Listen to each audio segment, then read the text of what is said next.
How to teach prepositions.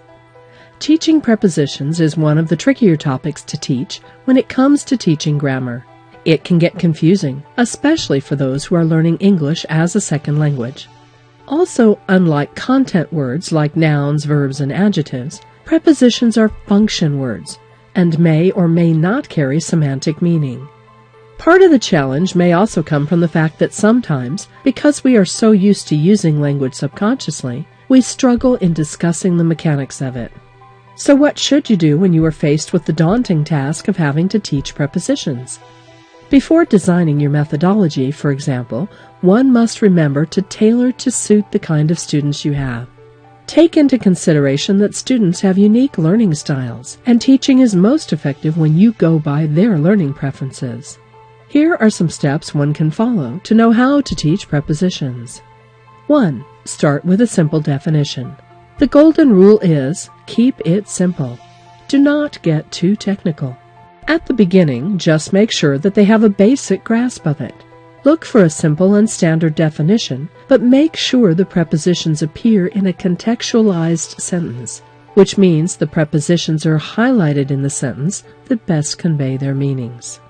2. Enlist metaphors. A metaphor is a means of explaining the unfamiliar in terms of the familiar, or the abstract in terms of the concrete. Since it is difficult to connect the concept of prepositions to concrete examples the way we can with nouns and verbs, one can enlist the help of metaphors. For example, one can label metaphors as the nouns and verbs helpers. One can say, although nouns and verbs are the central part of the sentence, they often need the help of prepositions to complete the meaning of a sentence. For example, you have the nouns book and table and the verb put.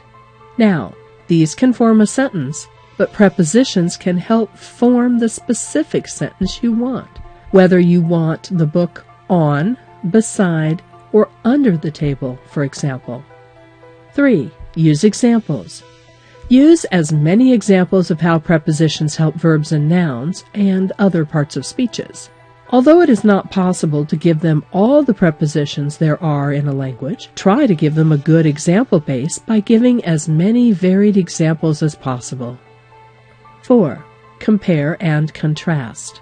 It would also be a very good means of exposition to compare prepositions with other function words. Note how they are similar and how they are different.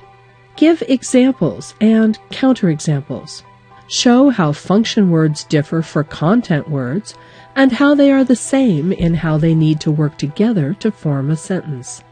5. Discuss the functions. Go over the different types of prepositions and briefly explain the use of each. Show the use of prepositions by giving them sentences with prepositions and then removing them. 6. Go with games. Using games to say, spot the preposition in a sentence, or something similar, helps them approach the technical topic of grammar with more gusto and enthusiasm. Just make sure whatever games you choose to use, they are appropriate for the kind of students you are teaching. 7. Use them in a sentence. Lastly, test if they fully grasp the concept of prepositions by letting them use them in original sentences. It is only when they apply what they have learned in actual sentence construction that you see whether you have successfully sent the message across or not. How to teach prepositions can be complicated at times, but following the steps above will make the task a little easier.